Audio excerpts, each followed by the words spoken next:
this session, Dr. and my dear teacher educators from different parts of this country as well as from the state in particular.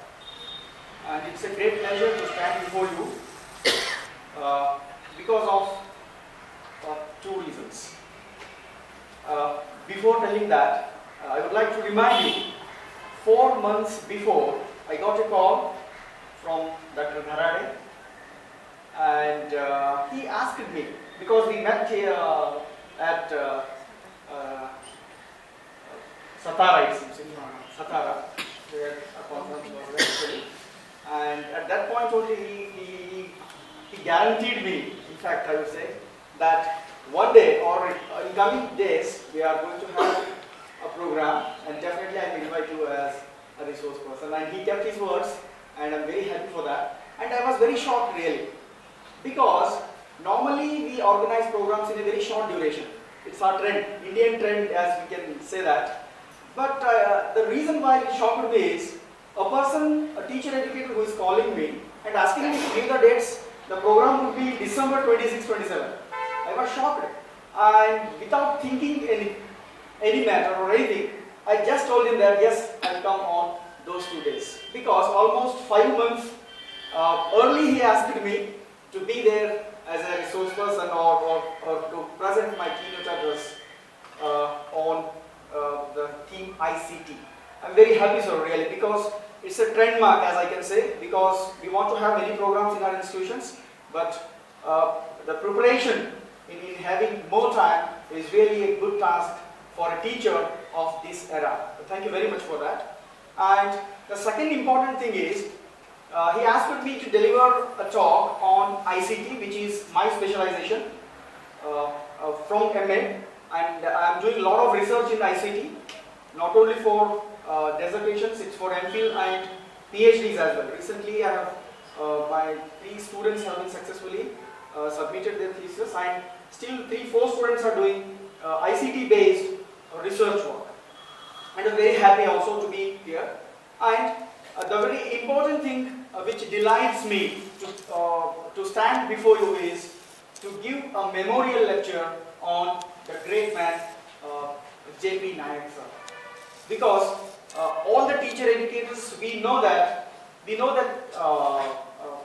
what we say, a statement of Kothari Commission, which starts from the destiny of the country shaped in our schools or in 4 walls, and nobody forgets it. And the very important thing is, the drafting committee member was, it's none other than Dr. J.P.Naik, and really a great salute to him for having such a wonderful report for Indian education system. And I also congratulate and thank the management and the coordinators of this program for thinking of him to give us memorial lecture on J.P.Naik, sir. And I'm very happy that on his name I am here to give my memorial lecture. And before starting my presentation, I would like to highlight few points about Dr. J.P.Naik contributions, because it is very essential for us to remember him, remember his works, what he has done for us, for the entire education system of this country. And as we know that he is a great educationist who has been associated with the higher education system of this country. He was participated in many activities of UNESCO. In fact, he was the advisory member for Indian higher education at that time. And he started many education institutions, the pioneer institutions of this country, like NCERT, Jawaharlal Nehru University, and NIPA, National Institute of Educational Planning and Administration. Now it has been transformed as NUPA. And he was the brain behind starting the Indian Education Institute for Training and Research in Bombay from 1948 to 1959. And he was closely worked with UNESCO as well. And a very great moment for you, in fact, is he is from Kolhapur. You should be proud of him, because he is from Bahirevadi village of Ajara Taluka, Kolhapur.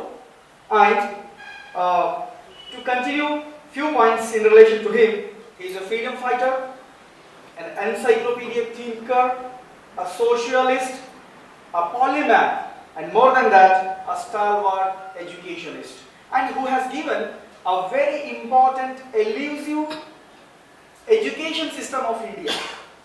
The triangle, as we can say, in his book he has produced a triangle. In those triangles he has given three important ends. One is quality, quantity, and equality. And he says, if you want to consider one element, it will affect the other two. Very interestingly he has given, so very important component he has produced for this country's qualitative development of education.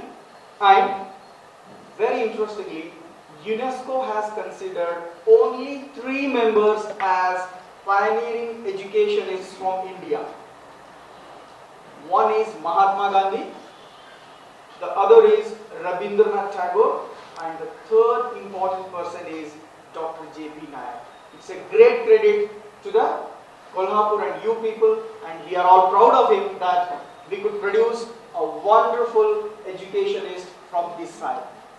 And moreover, he is a Padma Shri awardee as well. So it's a great thing. And why I am telling all these things is, if a teacher sensibly, smartly, with a lot of social justice and service, if he works, naturally he gets many more awards in his life. He is the best example for us. So naturally we should follow such steps in our teaching career. So that's the reason I highlighted few aspects about him, and in elaboratively Dr. Dharani already given in his paper, his first paper he has published it in the journal. You can have that, and with that word I salute Dr. J.P.Naik and thank the management and all the teachers who have invited me to present this memorial lecture on use of ICT in teacher education. Next slide, please. Okay. And to begin my presentation, we all know that the National Knowledge Commission, which is very important commission of our country, and which has rightly said that it has given some concerns. It has said that teachers are the single most important element of our education system. It is quite right also, and it says that India is facing a severe shortage of qualified and motivated teachers at different levels. You take any level, primary, secondary or higher education level, at all levels we are having less qualified teachers, and the other important aspect is less motivated teachers. That's what Dr. Jagannath talked in his remarks, and even Dr. Jagannath also highlighted it. We are having less qualified as well as motivated teachers. This is one aspect Knowledge Commission has highlighted. In continuation with that, it says the training of teachers is a major area of concern. Where we are lacking means we are lacking in the training aspect, because we have to produce good teachers. So where we are lacking, and training of teachers are extremely inadequate in our country, because it is poorly managed. We know that two sectors they are managing the training courses in this country. One is government sector and other is private sector. The private colleges which are giving education or the training, and in other sector is government. But the report says they are poorly managed. They are not self-sufficient to produce good number of teachers, and hence it says that pre-service training needs to be improved. We have to improve our trainings and differently regulated in both private and public institutions. Next slide. And this is a concern which was highlighted by Knowledge Commission of India.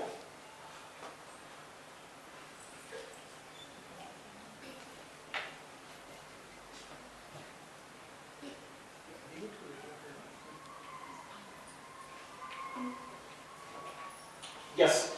In continuation with, we have a report of National Curriculum Framework of 2005. Before that, I tell you, 2005 National Curriculum Framework. It has given curriculum. And it says that constructivist approach is the best approach for giving education. And based on that, we had a curriculum that is National Curriculum Framework for Teacher Education. It's for us. And which has been given in 2009, which emphasized ICT in schooling. Earlier, no committee emphasized that much.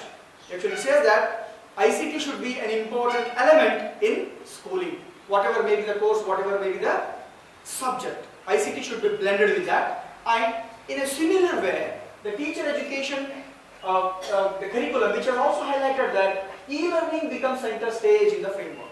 We all knew that. It's there in the framework.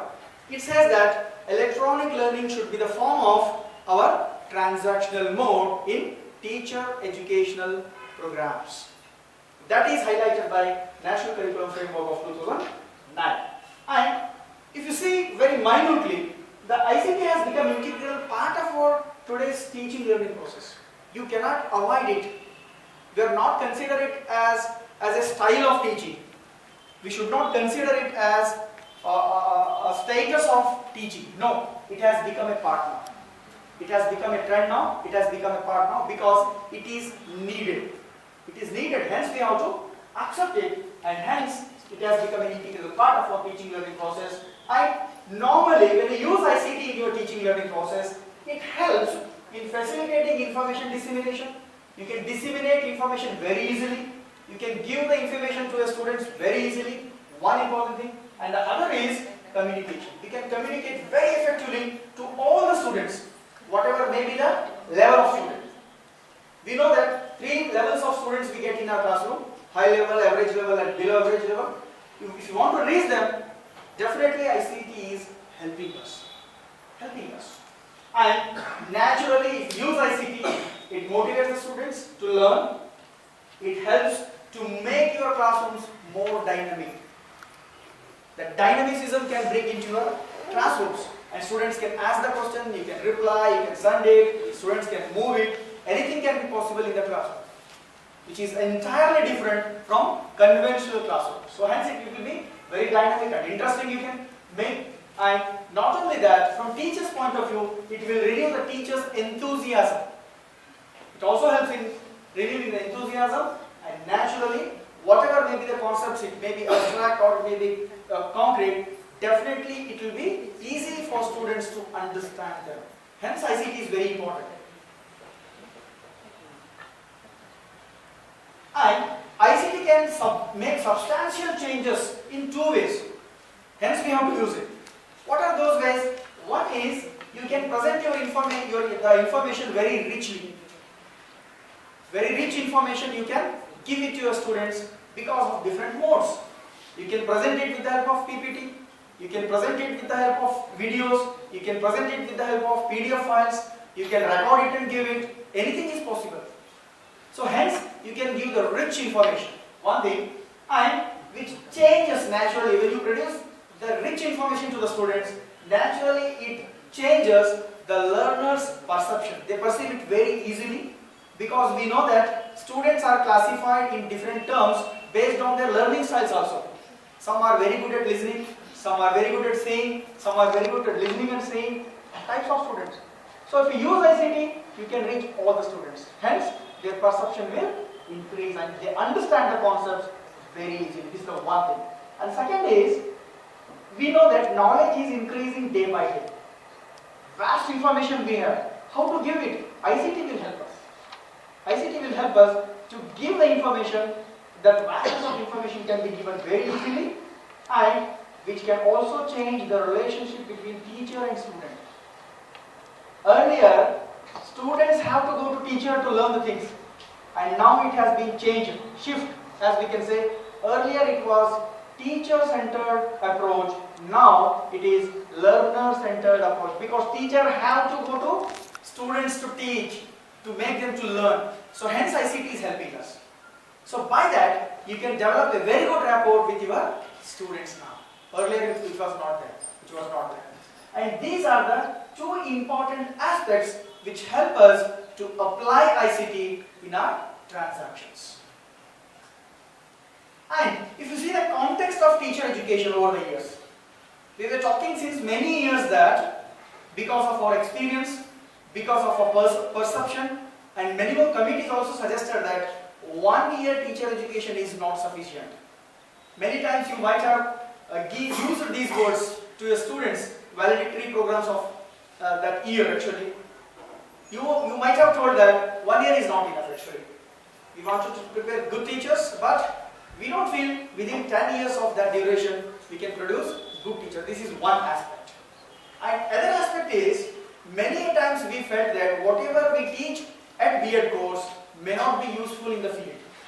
In the real field, which is expecting something different, but we are teaching something or we are training something different. Or whatever we are training them, which is not exactly useful to the field. So these two notions we had, these two experiences we had. In relation to that, Justice Verma committee has given a report, and it said that yes, 1 year B.Ed courses duration is not sufficient. Try to have it for 2 years. So the problem what we had, which has gone now.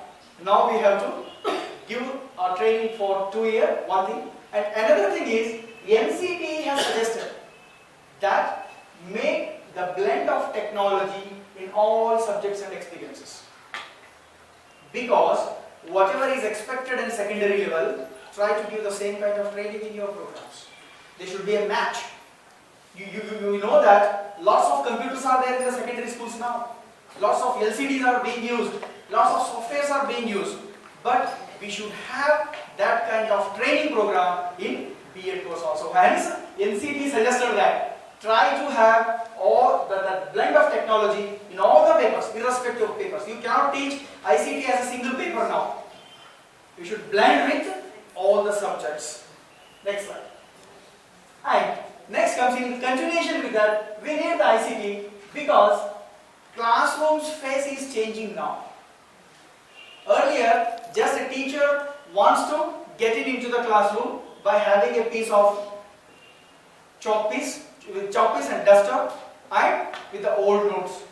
But now you cannot enter like that. Because we have LCD now, we have smart boards, we don't want to use the blackboards. We are not heavily dependent on that now because it is not dynamic. Not because we don't have smart boards. Smart board is more dynamic than blackboard. And hence, we need to have the skills of smart board in addition to the blackboard. Hence, the faces of classrooms are changing now, and students' attitude is also changed, skills are also changed. Hence, we need to change our style of teaching also. And ICT is not only an essential tool for the teacher, it is extra than that. What it is, it helps us for our professional development. What is professional development then? Professional development means whatever information I have, I should give it to my students as easily as possible, as quickly as possible, and make my students' community to enrich the knowledge, enrich the skills. That is professional development. I can grow by growing my students. And ICT will help us now. ICT will definitely help us for professional development of teachers. Hence, we need ICT. And next thing, in conventional classroom, we used to give more time to the input and output. We know that teaching is a system. Teaching is a system. And in system, we call system approach, there is 3 important elements: input, process, output. And teachers is to work more for input and output in conventional classrooms. And hardly we get time for the process. Means for the real teaching. But whereas if you use the ICT, you can use less time for input, less time for output means just evaluation. Input means planning, and you can get more time for transactions. You can have more deliberations, you can have more discourses, you can have guidance and problem solving sessions. So hence, ICT will help us. Hopefully I am not making you to sleep. I know that this is a very challenging session for me and very easy session for you. Because very easily you can sleep, but it is very difficult for me to make you to aware and tell something. Okay? Hopefully I am not doing that. Fine. And we have some approaches also. A lot of people say that how to blend technology in curriculum. It's a very difficult task. How to do? We have 3 approaches. Based on them, you can blend it very easily. What are those? First one is integrated approach. Integrating. Directly you can add the ICT's approaches to fulfill the aims and objectives of curriculum. Whatever frame, the objectives we frame for curriculum, if you want to directly induct the ICT in that, that will be the integrated approach. And we have another approach, enhancement approach. Content will be there. Try to use some of the methods or approaches so that we can reach very easily the objectives. For example, I use smartboard to teach a theory. It is enhancement approach. And next one is complementary. We know the complementary copy.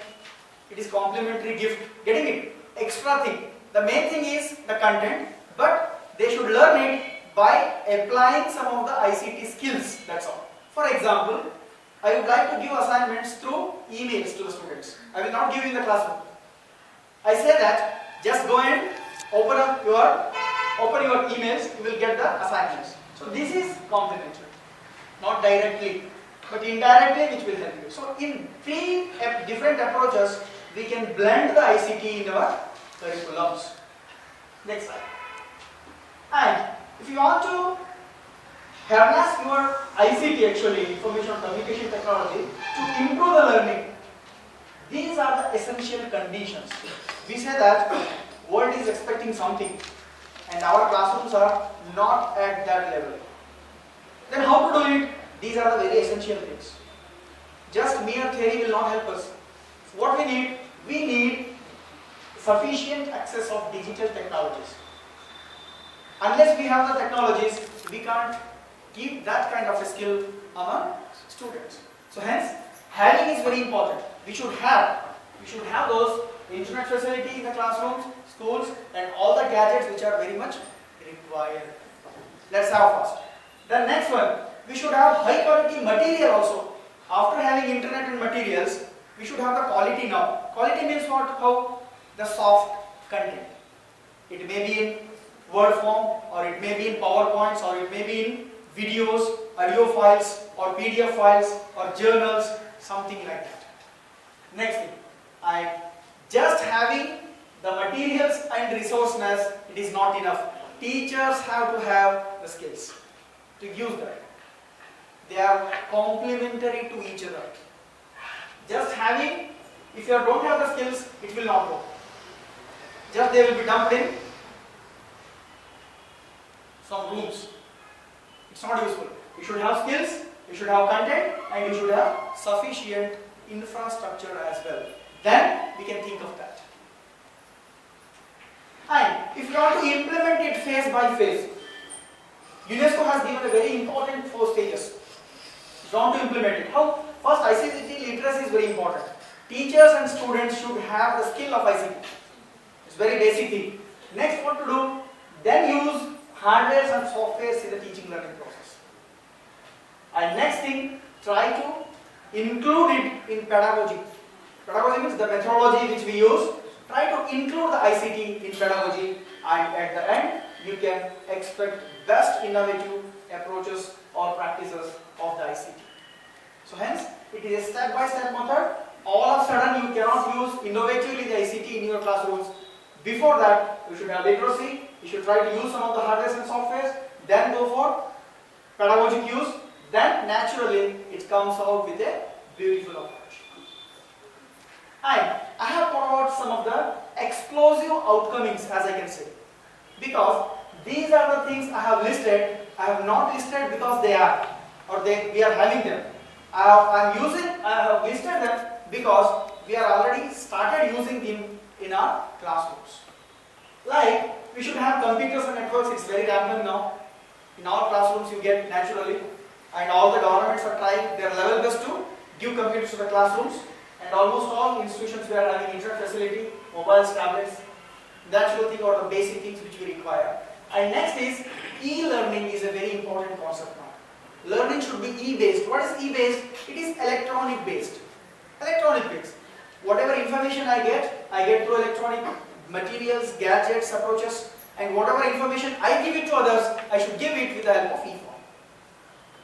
Electronic and online learning, very rampant. In higher education you find many online courses now, and hopefully in future we may have BEd courses also through online. For short duration we can call for contact programs and rest, and West is doing that. West is doing that. You have number of programs through online.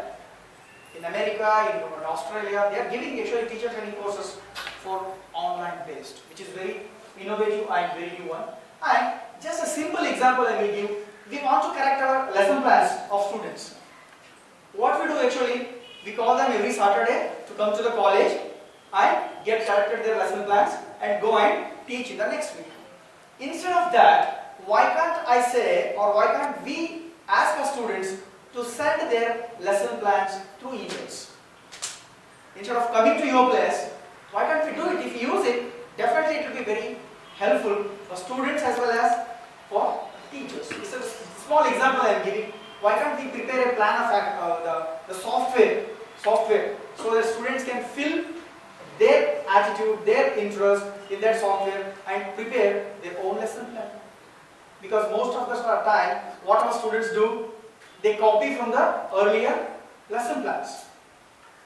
At least for initial stages. I won't say completely. For initial stages, they just do that, and afterwards they start learning how to write lesson plans. So it's very important. So email can be a very good approach for getting things done. And discussion groups we have now. Google discussion groups are there, Yahoo discussion groups are there. We can have those groups, and whatever there in the classroom teaching, we can discuss the issues in online groups. Instead of discussing all the things in the classroom, let any student think of that. Let any student have problem or the guidance which they require. They can ask through discussion groups which are there online freely. And blogs is a very important, it has become a very important thing for teachers now actually. We can have our content, whatever we teach in the classroom, just put it in the blog, which I am doing since last 6 years. After my classroom teaching, I just same content or few important elements of my teaching, I will post it to the blog, and students whatever they require, whenever they require, they can have it. And if any doubts they may come across, they will ask in the classroom, or they can post in that particular blog. So this is how we can make use of that. And websites, NCT has given strict guideline that each educational institution should have their own website. And just what we did, we created our own website and we stopped. Nothing. Instead of that, why can't we use our website to a greater extent? Like informing the important events, adding some of the important books over there, resource material over there, the best copies of our PowerPoint presentations, or the best videos of our discussions. Why can't we add them actually? So whenever students want, let them have it. And invest what is there actually, each student's marks will be added in the website. They add their important events like examination dates, fee reimbursement or something like that, actually examination fee payment, everything will be added in the website. So instead of having all these things routinely conventional, better to have our own website. And websites are very easy now to develop. Freely given websites, the place is given by webs.com. One of the company which is giving freely, we can have our own websites as well based on our subjects. And internet is a very good resource for all the teachers and learners because it is giving free books. It's giving free books. Whatever the class books we can say, like John Dewey's Education and Democracy, hardly students read it. But it is available freely in the Google. Emily, one of the best book of education, it's available freely in the Google. Why can't we use that free available resource? And we have articles there, lots of articles on different contents, and reports are available. What we do actually, we have written a book on the reports, the summary of different reports. Like